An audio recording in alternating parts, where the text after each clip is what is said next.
Come closer. The shadows have missed you, and tonight they have a new story to tell. Welcome to Scary Stories After Dark.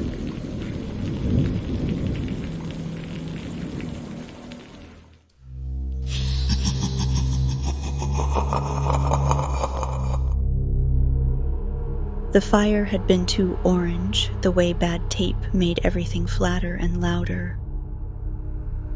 They'd drunk the night and dared each other until dares were soft and silly. And Leah, always reckless, laughed when she slid the cheap board from its box like a band-aid. "Come on," she said, breath smelling of cider and cigarettes. "If you won't try it, I will." The planchette lay between them, a smooth oval of polished wood with the alphabet peeking through in a carved window. Someone joked about Ouija night Halloween parties, and then someone else found the chant on Leah's cracked mixtape sleeve, 3 lines scrawled in a drunken hand. When the last syllable fell from their mouths, the woods ate the sound and returned something lower, a wood thunk that answered theirs. At first they laughed. The portable radio in a styrofoam cup caught the static, and a synth riff hollowed out the trees. The planchette slid on its own like a small, deliberate footstep. "You're kidding," Marco whispered. "Say it again," Leah grinned, leaning close, the lantern light painting her teeth white. "Say it again." They said it. The syllables fell wrong, thick as the beer in their bellies. The planchette jerked, then slammed hard into a single letter that made the hair on the back of Ethan's neck stand up.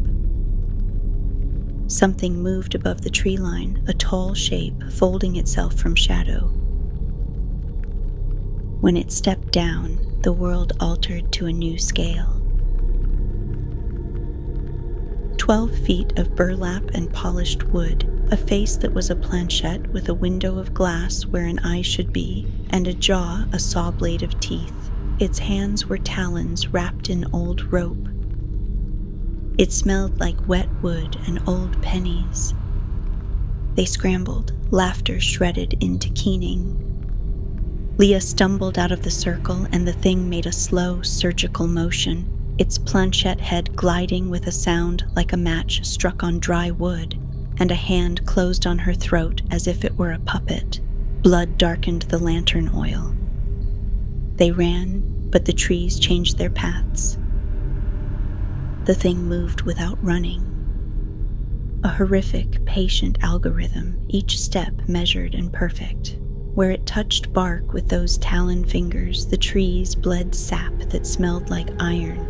Where it breathed, the planchette face left a faint ring in the air, the ghost of its carved letters. By morning, the campsite was a mess of overturned cans and broken bravado. The bodies were arranged with a grotesque, awful neatness. Hands splayed toward the sky, fingers pointing like the spokes of a board, tiny burn marks around their wrists where something had held them in place. Leah lay sideways, the planchette half buried beside her, its glossy surface streaked dark. There was no struggle where her jaw had closed, only a neatness that made the sheriff look away. When Astrid and Ethan walked the site, they moved like two people already living in a dream where the dream had gone wrong. Astrid crouched, thumb brushing the rim of the planchette. The letters in the window were scorched, the wood still warm. "You smell that?" Ethan said quietly. Coffee and smoke, something else underneath. He pulled a paper glove over his hand, the cheap plastic crackling like a warning. "We have to call it in," Astrid said, and her voice was steady enough for now. "Full sweep, coroner, lock the roads, no one leaves town." Behind them, unseen in the trees and patient as a clock, something set its planchette head upon a branch and watched. wood knocking softly like a metronome. It had been summoned. It would not go home until it wished to.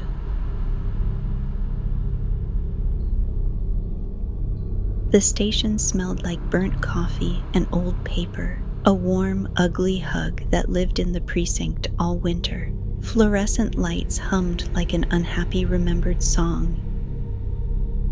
A fan in the evidence room spun slow and useless, scattering dust motes. The radio above the desk played a tinny synth loop from a mixtape someone had left in a patrol car last night. Astrid leaned against the evidence counter and let the mug between her palms do the warming. The label on the styrofoam cup read Cauldron Diner in a font that looked like it should have been on a horror poster.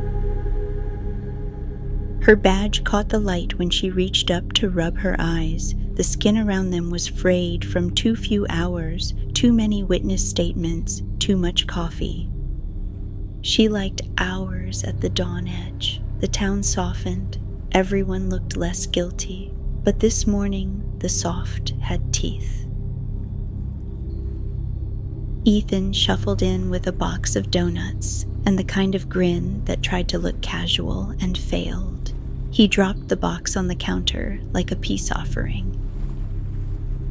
"One of these is probably cursed," he said. "Take your pick." He reached for the last cinnamon twist and then stopped, eyes moving to the phone where a new message blinked.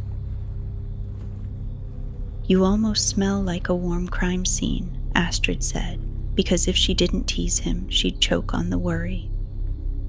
She liked him like that, human, ridiculous, endlessly reliable. He'd been her partner since high school. Their banter was an old machine that still fit together like it belonged there. Ethan clicked his tongue. "I'll have you know my scent is more no-sleep chic than corpse." He flicked the message open. "Sheriff Dalton wants us on this one, full sweep. He's making noise to the mayor, so we have to keep headlines quiet. He said something about not freaking out the festival committee. God love him." Astrid felt the word festival like a hand on her neck. "Of course the festival," she said.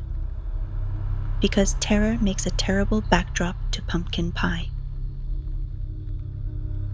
She set the mug down, and the ring it left on the counter traced a perfect small circle. Coffee, life, small circles we pretend mean something. They drove out through town in a squad car that smelled of vinyl and yesterday's rain. Ethan's mixtape, a ragged cassette of synth and suspense, cut in and out on the dash player. The radio fuzzed along with them like nervous skin. Main Street looked unchanged. Orange lights looped across porches, a child's plastic pumpkin face half hidden on a stoop. The everyday looked thinner now, like a prop stage set you could see through. Back at the campsite, they moved with the practiced cadence of people who had walked enough crime scenes to know what should be and what had never belonged. The coroner's van was gone. Yellow tape fluttered. A volunteer who'd come out with a camera swallowed a sob when they asked her to step back. Astrid crouched beside Leah's body again, the planchette half buried under leaves and mud. In daylight, it looked absurdly small, the polished oval like a child's toy. Close up, there were scorch marks along its edge, a faint sticky residue that smelled faintly of sap and pennies when she put her gloved hand near it. Ethan held a Polaroid in his fingers. The kids had taken pictures, the bright, grainy kind that ate light. In the last frame, the planchette lay between them, and the letters in the little window looked like they were moving, even though pictures shouldn't move. One frame later, the planchette was upright, the epoxy shimmered, and the shadow behind it stretched like a hand. "Who brings a Polaroid to a bonfire?" Ethan muttered. "Hipsters," Astrid said. She checked the margins of the photo, then more carefully the skin around Leah's wrists. There were tiny burn rings where something had pressed the skin down, not like a cigarette, clean and round like a thumbprint from a toy. The coroner's note would say something else. She straightened up and sucked breath in through her teeth. They bagged the planchette. The evidence bag looked ridiculous for so small an object. It rattled like a pebble in a clear cave. Ethan tucked the Polaroid into the same bag and sealed the top with tape that left a white line across the plastic, like a small, final mouth. Back at the station, the bullpen buzzed with rumors, and the mayor's assistant leaving glossy envelopes labeled festival sponsor. Detective work turned into paperwork. Paperwork turned into a scroll of signatures. Astrid put the planchette on the evidence shelf like a relic on display. The shelf was crowded with plastic bags of other people's sorrow. Ethan tried to lighten the room. "We'll solve it fast," he said, half to the room, half to himself. "We'll pin it on kids with bad taste in mixtapes and get the town back to its pumpkin-perfect self." Astrid didn't answer. She tucked a stray lock of hair behind her ear and looked at the planchette through the evidence locker glass. The wood looked warm still, as if it had been cupped in a hand not long ago. She could almost hear the faint tick of the fan hitting the blades in the evidence room like a metronome. Around mid-afternoon, they reviewed the Polaroids under the scanner. The film ate light and spat out a cold image. Astrid adjusted the levels and leaned closer. In the corner of the campsite frame, behind a tree, something darkened the grain like a stain. Not a human shadow, not right. It was a perfect oval window of darkness that matched the planchette's carved letters. Ethan rubbed his eyes. "We're not supposed to be taking pictures of things that move," he said. Astrid picked up the planchette's bag. Her gloved fingers brushed the plastic. For a ridiculous second, she imagined the wood knock, a polite, patient clack, like someone setting down a small thing on a table. The bullpen sighed, and the mayor's assistant adjusted his tie. Then, almost polite and impossible in the city of fluorescent Blair, the evidence locker made a sound, a soft, hollow tap from inside the metal, like wood meeting wood. Both of them froze. The room felt thinner. Ethan's hand went to the radio like a talisman and found the mixtape player swallowed. He swallowed. Astrid's mouth tasted like metal and stale coffee. "Did you hear that?" Ethan said, voice low enough so only she could hear. Astrid nodded once. "Yeah." Her breath caught at the word. She looked at him, and beneath the joke and the years they'd shared, the look said everything. We're in it now. Deeper than a murder scene, deeper than a headline. Outside the window, Main Street still shone with orange lights, the town cheerfully unaware. Behind the evidence locker, something patient and wooden tapped again, like a metronome counting down toward a night they had not consented to. They closed the locker and walked out together, their steps a practiced rhythm. "Bring me coffee," Astrid said, because the small order steadied them both. Ethan grinned, a thin curve. Always black and bulletproof. They left the evidence room behind them, not knowing that in the dark, the planchette's little carved window was already cooling and waiting. News vans made the dawn look urgent. Main Street filled with reporters like flies on orange paper, jack-o'-lanterns bobbing behind them, syrup smiles pasted over the town's face. A television truck parked at the edge of the square, the cameraman's breath fogging the air as the anchor read a script that sounded too neat for what shook everyone under it. Astrid watched the feed on the monitor in the bullpen, 3 camera angles of the campsite, courteous anchors mouthing the word tragedy, the mayor at a lectern with a forehead that didn't crack. Ethan came back from a coffee run, the cup sweating in his hands, and set it down with a practiced, grateful thud.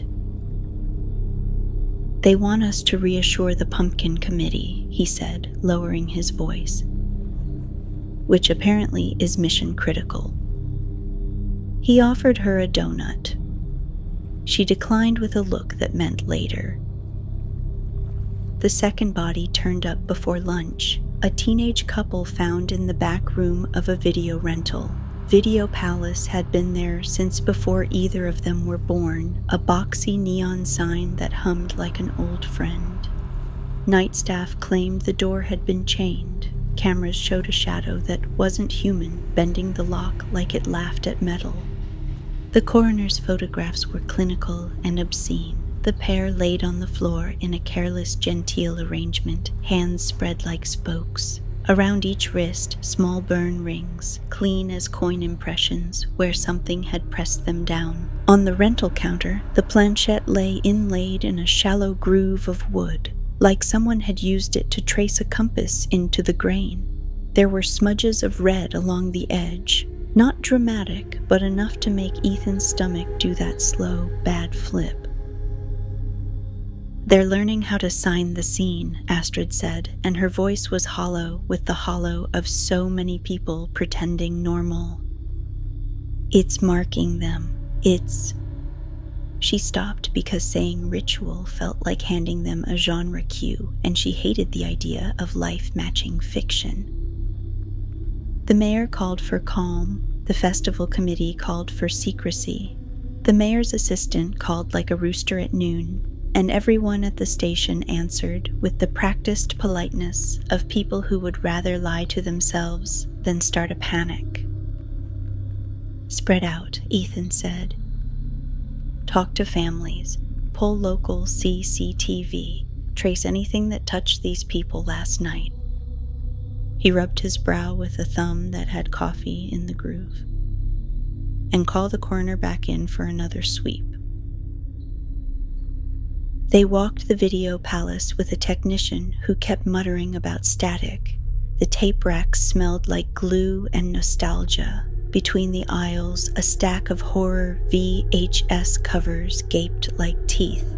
Astrid crouched by the counter where the planchette rested, bagged in evidence plastic again, but here it sat on the board like it belonged, too neat, arranged for the camera.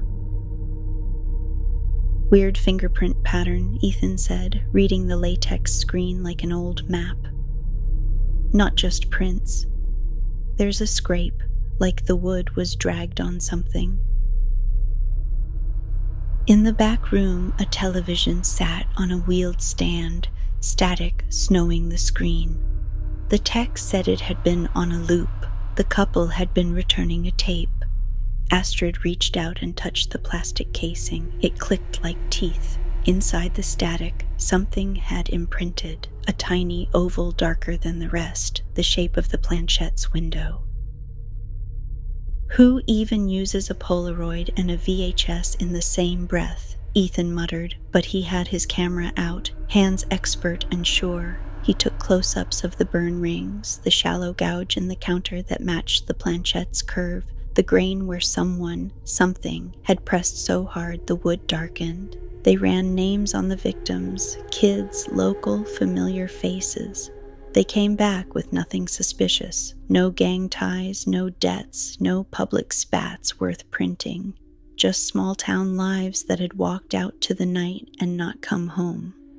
The first person who called it differently was an old woman who owned the curiosity shop on Church Lane, Ruth Marrow, who wore scarves like shawls and sold postcards with the town founder's face on them. She greeted them with an overbright offering of tea and sat them down like she'd been expecting them. "You found the wood," she said before they could ask. Her hands were steady as she poured. Her voice was a soft cabinet opening. "You'll want to see the ledger." She thumbed a ledger from under the counter like a conjurer producing a rabbit. The pages smelled of dust and lemon oil. Ruth told a story about a father who lost 2 sons to a game in 1947. She showed them a newspaper clipping, grainy photograph of men in coats, a wooden board beside them. They buried the board, she said. They burned it. They thought that would be the end. And? Ethan asked. And it never is the end if you do not close the mouth you opened. Ruth's eyes held the corner of the room like it was a secret she'd been paid to keep. She tapped the ledger. On a margin was a hand-scrawled note, 3 lines, half smudged. Astrid leaned in. The ink looked like it had been written in a rush. "Say these until the wood sings," Ruth recited in a voice like paper folding. Ethan's skin prickled. "It's nonsense, and it's not." She put a hand over the ledger as if to warm it. People don't play with fire if they've learned. They play with it if they want to be burned. Back at the station, they put Ruth's notes next to the Polaroids. Astrid read the 3 lines on Leah's mixtape sleeve again, lips moving. She felt childish doing it, like whistling into a dark closet, and weirdly terrible for the thought that if words do have weight, their syllables were a kind of currency someone had found a way to cash. As afternoon bled toward evening, callers increased. A woman said her cat had come back with a smear of something dark on its paws. A trucker called to say his headlights had caught a thing at the edge of the field that made his cab feel like a tin can. A teenager admitted he'd thrown a beer bottle at something that looked like a man and then saw it climb a fence like a shadow. Ethan looped through dispatch logs, mouth set. "Pattern," he said finally. "Places kids hide at night. Places of nostalgia, camps, video stores, rental halls, wherever you feel the voice of being young again." Astrid looked at the map and drew a line with her finger. It made a rough halo around the center of town. Her coffee cooled at the edge of the desk like a small black pond. "It's marking places we remember," she said. "It's not random." That night, a patrolman nearly lost a kid in the arcade. The boy had climbed under a prize machine and said he saw someone with a wooden face staring at him through the glass. The kid screamed when the machine's prize rattled and fell. The attendant came running, swore the wiring had only flickered, and the boy clung to the officer as if the world might tip. They searched the basement and found scratches on the concrete wall, shallow talon-like scores that looked like something had tried the metal and found it a poor meal. When the patrolman came back, pale and shaking, he nearly bumped into Ethan at the squad room door. "You okay?" Ethan asked, and the man's hands trembled like wind on a loose flyer. "Something tapped the car roof while I parked," he said. "Just tapped. I don't like the sound of a wooden knock." Ethan's jaw tightened. "We'll take the night watch." "I'll go with you."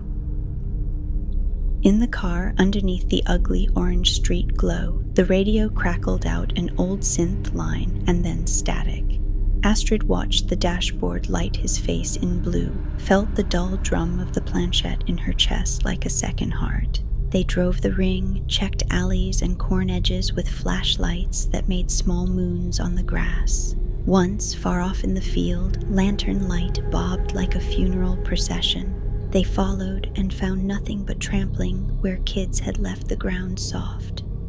When they turned a corner, the light behind them shifted and then vanished as if someone had closed a lid. Back at headquarters late, they sat at the desk and let the radio drone the room into silence. Ethan fiddled with the Polaroid from the campsite under a magnifying lamp. Astrid sipped cold coffee and stared at the planchette bag on the shelf. The evidence locker clicked. A tiny sound came through the quiet. It was easy to miss. Tap, tap, tap. Astrid's hand went to her gun before she realized why. She looked at Ethan and saw that the man who'd been joking about bad cologne had a face gone soft with the same thin animal worry she felt. They listened. The tap came again, patient, courteous, the slow metronome of someone counting time in a house that was not theirs. Tap, tap, tap. Outside, in a world still pretending it would be okay, a child giggled at a window seat, oblivious. Inside, the planchette in the evidence locker answered with 3 small wood knocks that sounded like punctuation. The night was not yet old. The clock on the wall told them it was only Wednesday.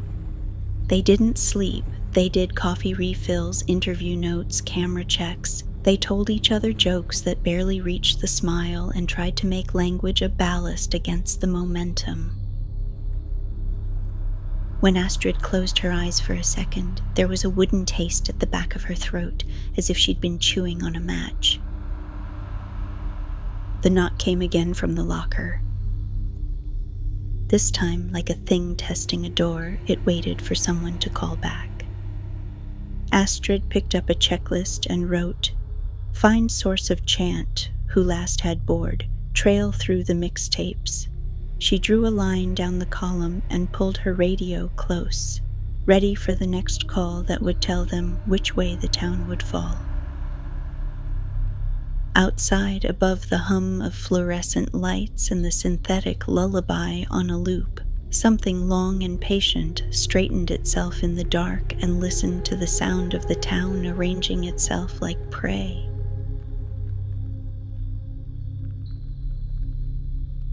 They followed the cassette like a bloodline. Ethan ran the label while Astrid called old shops in a half-hour sweep.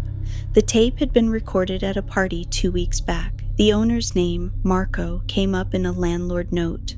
A kid from the arcade remembered Marco bragging about authentic occult lyrics and laughing that the chant on the tape was just for kicks. They found Marco's apartment with the landlord. The door hung open. Inside, the room smelled like spilled soda and fear. Nothing was stolen. A coffee mug sat with lipstick still on the rim. On the floor, a Polaroid, Marco grinning with a girl on his shoulder, had been developed wrong. The space behind them wavered like film heat, a small dark oval like a window. "Someone burned the tape?" Astrid asked. The landlord shrugged, useless. Back at the station, Ruth Marrow paced with a map and a pencil. She'd found an old parish ledger with a note, "Midnight or it stays." She said it like a curse to taste. "You have until midnight on All Hallows," she told them. "After that, it stops being a visitor." They replayed the cassette in evidence under headsets. Between joke songs, the chant scraped the tape like gravel, 3 lines repeated in a voice layered over itself.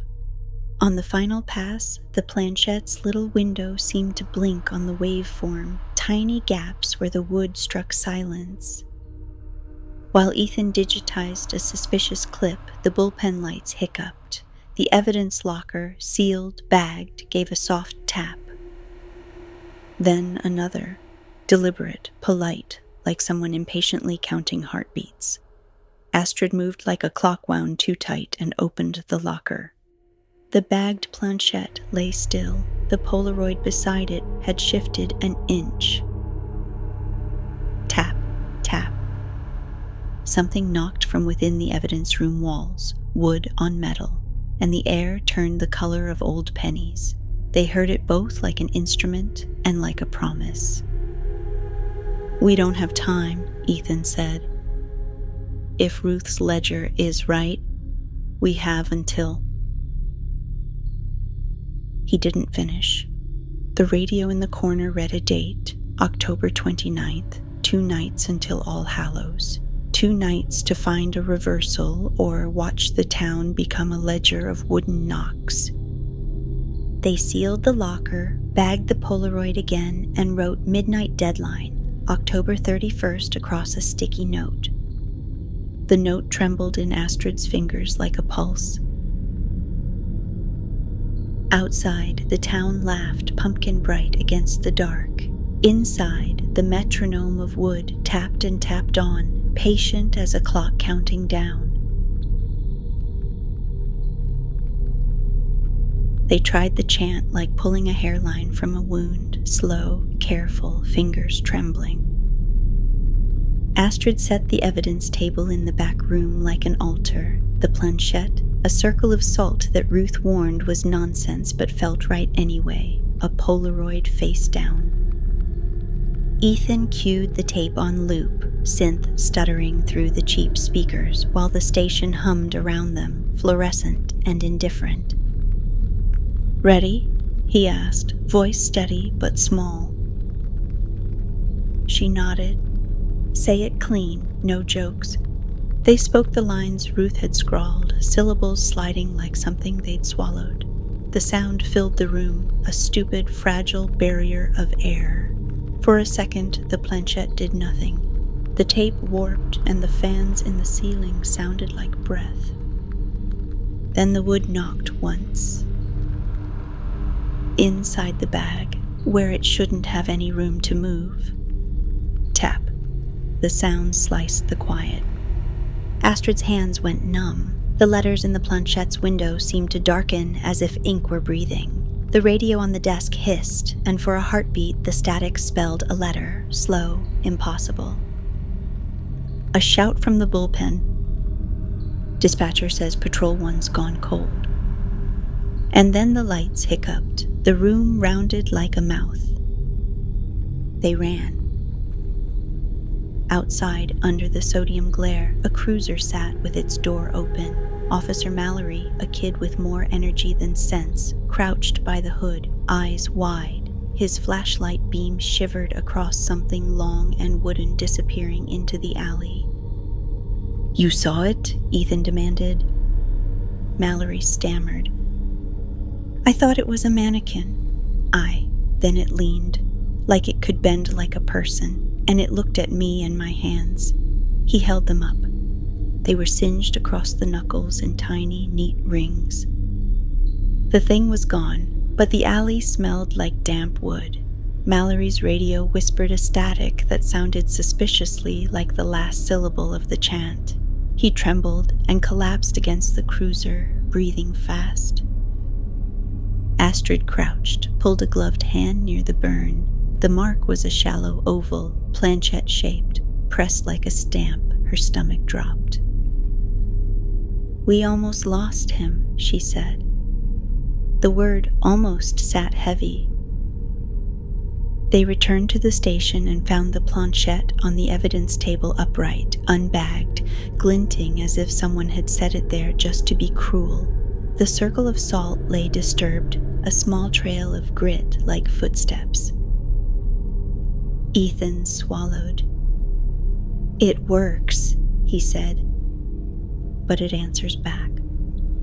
The clock on the wall ticked toward midnight with merciless patience. 2 nights, 2 sleeps full of wood knocks and promises.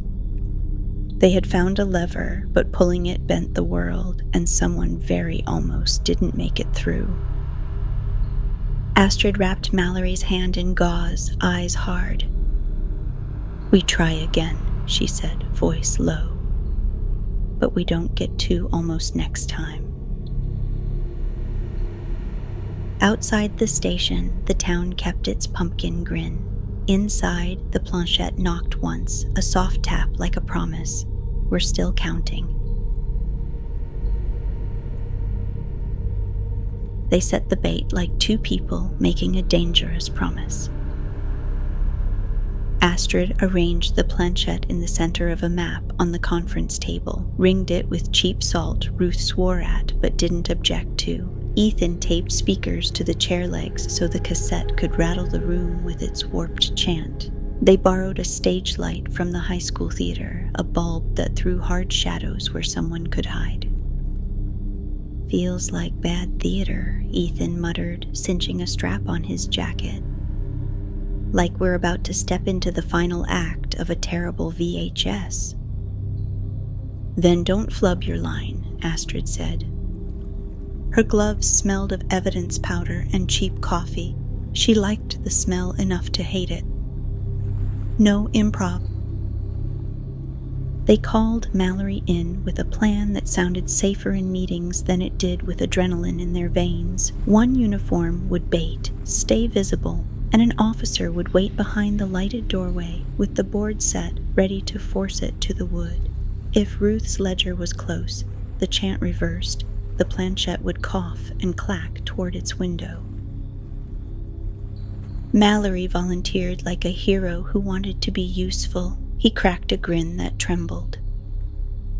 I got a good poker face, he said, mostly for donuts. They locked the doors and pulled the blinds. The station hummed like an animal waiting for winter. Ethan cued the tape. The chant rolled out on loop, a bad bed of sound that felt wrong in fluorescent light. Astrid swallowed it. She spoke the words Ruth had written, careful, precise, each syllable a sewn seam. For a breath, the planchette sat placid, absurdly toy-small on the map. Then it knocked. Not a polite tap, but a reluctant, heavy wooden thunk from under the gumption of the table, as if something below the floor wanted in. The speakers stuttered, the tape warped, the lights shivered. Mallory stood where the streetlight would make him visible and smiled like iron. The station felt suddenly thin. The air moved wrong. Ethan's radio whimpered static. Something came up through the floor like a tide. At first it was a sound, a scraping, and then a claw dove through the gap where linoleum met floorboard. An ugly, enormous hand taloned in old rope. Mallory's face went white. Now, Ethan shouted. He pushed the board out with gloved, shaking hands.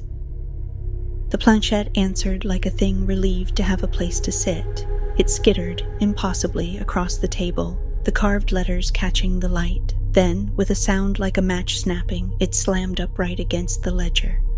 A pressure bruised the air, as if a giant had leaned down and inhaled. Then the station doors bucked outward with a pressure wave that rattled coffee cups. A wood knock sounded in the wall, tap, tap, and then silence like someone had swallowed a scream.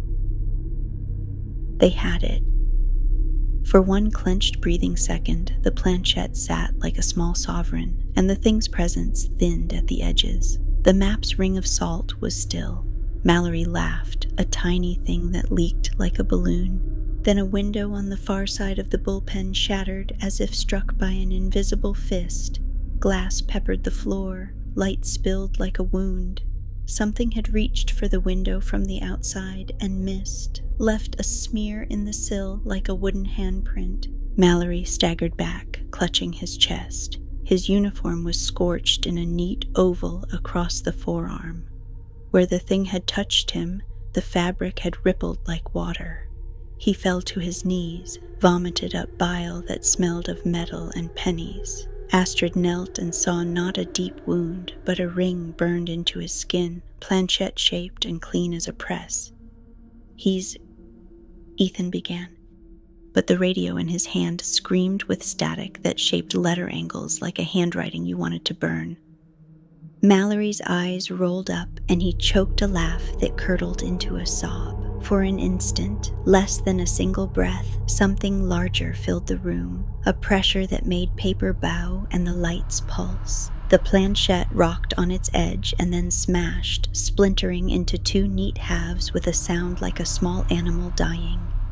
Silence slammed down, the salt cracked, the record stopped. The tape in the speakers went to a dull, final hiss. They had broken the planchette. Mallory lay panting, shaking, skin marked in faint wood prints. The station smelled like burnt toast and old pennies and smoke. Astrid stared at the two halves of the planchette, wood splinters like teeth on the table. "Did we?" Ethan's voice broke. For a moment, every radio and phone in the room made a small wooden tap as if scolding them. Then the muffled sound of distant chains, a tractor, a civil clank like a metronome. Mallory's breath moved in and out slowly. He was alive. They were alive. The board was broken. The tally on the ledger could not be erased. Then, beneath the low sound of their relief, the station answered them in the sort of small, gallant way that did not forgive mistakes. A thin scrap of paper on the evidence desk shuffled as if by a breeze. Astrid looked down, and her stomach dropped. A single letter had been printed at the top in a handwriting that wasn't human smooth. REPLACEMENT. The two halves of the planchette were wood, yes, but new wood would grow, and words had doors they could reopen. The knock came again, not from the locker this time, but from the town itself. Tap, tap, tap. Midnight was the rule. Midnight had not yet come. They had bought a reprieve and paid for it with a scar. The hole in Mallory's sleeve smoked faintly like a memory. The dread they'd bought was heavier. Ethan set the two splinters into an evidence bag, hands that trembled like a man at prayer. "We've got a partial win," he said, voice raw. "But it answers. It finds a way." Astrid sat back on her heels and took a breath that tasted of copper. "Then we build the trap bigger," she said. "We get the town out. We do this right before midnight. We make sure there's no replacement." Outside the station, under orange lights and the soft, idiotic grin of the festival posters, someone walked by with a paper pumpkin and a child on their shoulders. The child waved at the station window, and the child's small hand caught the light in a way that made Astrid's chest ache. They had more work than they had hours.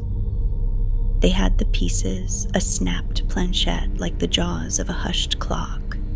The knock from the town came slower now, like a metronome buckling towards something inevitable. 2 nights, then 1. Midnight was a mouth waiting to close. The town didn't want to leave its pumpkins. Astrid and Ethan felt that like a physical thing as they drove Main Street, porch lights gleaming, families on stoops, festival volunteers in neon vests waving placards about safe routes and pie contests. The festival committee put on smiling faces and offered them thermoses. The mayor leaned on the podium like a man holding a script. "We can't shut down Halloween," he said into a microphone, voice smooth. "Small businesses, tradition." His eyes flicked to Ethan, then to Astrid, trying to measure panic against profit. Ethan's hands tightened on the wheel. "You don't get to be the editor on whether people die," he said privately. "We quarantine the fields. We close the boardwalk. We pull the plug." Astrid moved quicker than the mayor. She'd never liked the word compromise when lives waited at its edge. "We put up barricades, we lock exits, and we go house to house," she said. "No exceptions. We don't ask the town for faith. We tell them the rule, midnight or we lose it all." They split, Ethan to coordinate the police force and volunteers, Astrid to Ruth and the ledger. Mallory took the patrol car with a bandaged sleeve and a new fierce in his eyes. The town hummed with resistance and fear in equal measure. An old woman who refused to leave because the cemetery had been her husband's bench for 30 years. A teenage boy who grinned with bravado until Ethan told him his sister had to be helped into the car, and the grin crumpled into good sense. Ruth stood on her threshold with boxes of candles and a map of alleys. She insisted on walking the route with Astrid while muttering lines from the ledger like a woman reading a recipe. "You'll need noise barriers here," she said, pointing to the fields. "Children cluster here at dusk. Keep them indoors before the knuckles start tapping." By dusk, the town looked like something sketched for evacuation. Barricades at the field edges, orange tape across the corn entrances, squad cars at every corner. Volunteers wore Halloween masks and moved with the determined, terrified efficiency of people who knew something they'd never seen and trusted the two detectives who had told them plainly to leave. They set the trap at the square, the place everyone remembered as safe. Ethan arranged spotlights and welded a ring of salt into place around a stage where a broken planchette lay in a sealed crate. They wired speakers to mimic the chant in a loop that Ruth swore would confuse the thing's motion. Mallory sat with a rifle he'd never expected to shoulder, hands shaking but steady where it counted. "Remember," Astrid told them all, voice soft and hard the same time. "This isn't simply killing. We're not closing a book that wants to stay open. We bind it to a place. We force the answer to be the board, if it finds a replacement." She didn't finish because the room understood. Night drew a close ring of smoke and lanterns. Kids cried until their parents shushed them. Dogs whimpered in basements. The mayor finally ordered the fair closed, and his face fell like he'd been forced into the right answer. The town's cheer condensed into a single frantic energy that moved like a tide. Heads down, cars loaded, porches shuttered. They weren't perfect. A neighbor refused to go, a stubborn man who'd lived through worse and decided the world had to prove it wrong. Astrid took his hand and looked him in the eye and promised she'd get the kid's dog back if he let them move him to safety.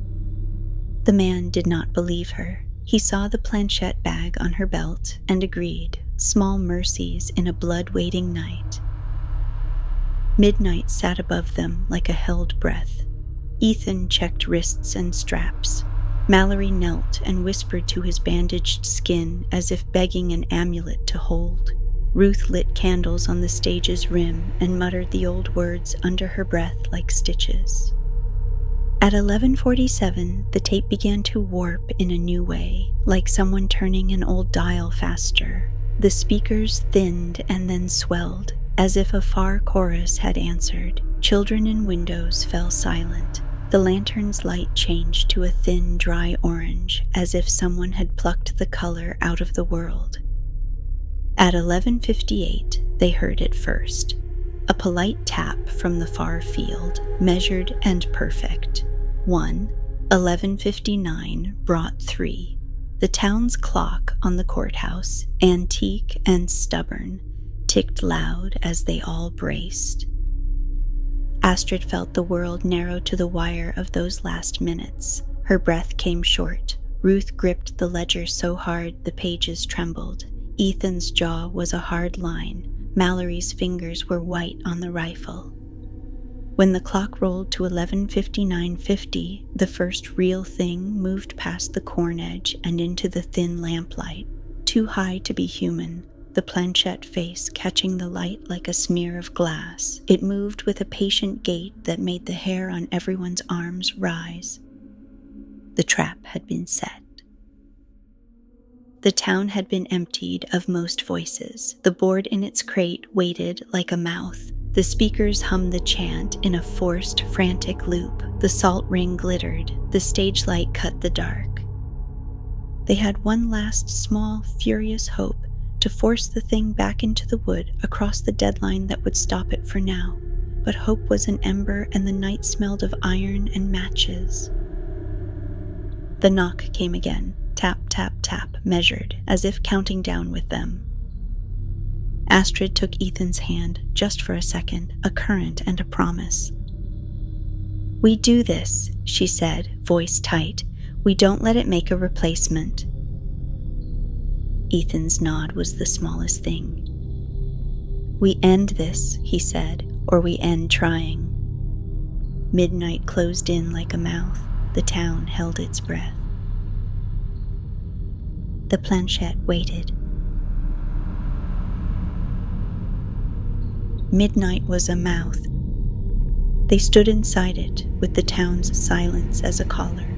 Spotlights cut ragged holes in the dark. The crate with the broken planchette sat on the stage like a waiting heart.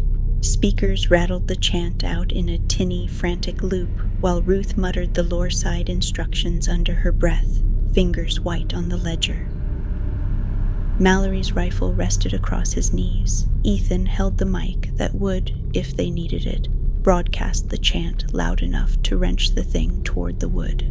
Astrid wore the small, stubborn calm she reached for like armor. The field edge breathed. Lanterns at the barricade bobbed like the eyes of a patient animal. At 11:59, the town clock gave them 10 seconds that felt like minutes. Tap. 1. The sound came from the corn, measured and slow. Tap, tap. The thing moved like tidewater, parts of it appearing first, an arm like a rope of shadows, the glint of the planchette head slicing the lamplight. It walked with a vertigo that made the crowd lean back as if someone had asked the world to step off a curb. Hold, Astrid whispered into Ethan's ear. Her knuckles were a white thing on the microphone. Get ready to cut it off. Ruth, count with me.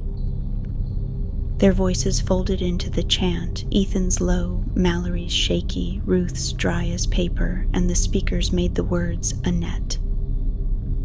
The planchette knock answered like an echo coming closer. It wanted the sound. It wanted the syllables. It wanted its window. At halftime, something large slammed the ground in the field, a thud that made the stage lights tremble. A shape passed the barricade, 12 feet of burlap and rope, the planchette face turning like a clock face. Its letter window opened and closed in a slow, mocking blink. Children in distant houses peered at curtains. A dog somewhere began to howl and then fell still. Astrid thought of small things. Leah's laugh in tape, the photograph with the waver in the film, the circle of salt that had cracked like an egg. She thought of Mallory's burned sleeve and the way he'd kept putting one foot in front of the other. She thought of the town's porch lights and the stubbornness of people who'd never wanted to leave pumpkins uncarved. They spoke the reversal, each one precise, their voices a thin, metallic braid. Ruth's hands shook on the ledger and then steadied. Mallory's breath was a raw thing under his ribs. The planchette's knock sped up, tap, tap, tap, a nervous, excited sound. The crater of the thing's presence pressed forward. It began to lean toward the stage, the planchette head lowering like a predator sniffing at a trap. The first contact was not cinematic. It was the sound of wood on wood. A single, huge knuckle rapped the stage rim and the crate rocked. The speakers buzzed and then held. The crate's seal, 3 cheap locks, duct tape, and a prayer, was everything between them and a world that wanted back out. Ethan slammed the mic to his chest and broadcast the chant, loud, bloody, pure. The words filled the square and the corn and the listening sky. For a breath, the thing hesitated, its planchette face blown out in the spotlight. They had it, just as Ruth said, when the wood wanted wood. Then the town's cheap lanterns flickered. A child screamed somewhere on the edge of the crowd. A peripheral shout, a car alarm, small, stupid ruptures of the plan. The thing reacted like a live animal startled. It lashed, and the air buckled. Mallory stepped forward because courage is not a quiet thing in men who know they can fail. He shoved a hand into the gap where wood met crate, forcing the planchette halves together with a desperation that left his fingers bleeding. The thing's talon ropes scraped the stage, and the splinters flew like prayer. For an instant, thin, shocked, holy, the two halves met. The world felt like it held its breath. Then the crate shook. The speakers wailed. Someone from the crowd, some idiot tourist who'd sneaked back, shouted, and the sound cut like a wound. The thing answered with a vengeance that was not speech, but force. A shock wave of pressure that threw people off their feet, sent lanterns skittering, tossed the small candles into the dust like sparks. The salt ring buckled. Astrid lunged, palms open, and shoved the last lock into place with both hands until her knuckles scraped wood. The lock clicked. It was small and exact, the sound a punctuation mark. The thing's head snapped toward them, Planchette eyes like black mirrors. For a second, the Planchette's carved letters seemed to glow from within, a counterlight. The crate's lid closed, the metal clicked. The speakers shuddered and went dead. Silence hit like a hand. They had bound it. For a breath, they were safe. The crowd sobbed and cheered in one confused, ugly chorus. The mayor cried on live TV, swallowing the phrase "we are saved" like it had grit. Then Ruth folded the ledger with slow, soft hands, and with an old woman's clean cruelty, she read the last chestnut line aloud. "If wood breaks, wood will replace it." Her voice was a knife in a room of bandages. Astrid looked down at the crate, at the two halves sealed inside. The planchette was broken as they remembered, but the ledger's last line was a mouth that did not close. She thought of the replacements and the small, steady tapping that had echoed through every room the planchette had touched. They'd bought the town a night. They'd saved faces and houses and a holiday whose edges were now charred. Mallory's sleeves smoldered. He coughed and smiled a smile that was mostly tears. Ethan held Astrid's hand and let it shake until it steadied. They had done it. The crate sat like a sleeping thing, and the town slowly exhaled into the night. But Ruth's final sentence sat in Astrid's gut like an ember. "Replacements," she said again, quieter. "It will make a new mouth." They followed the crate to the evidence locker. The mayor agreed to a watch at the field until morning. Volunteers came back with thermoses and blankets that smelled like home. They locked the locker and wrote a note, "Keep closed until further notice." They put tape over the seals and signed it like adults making promises.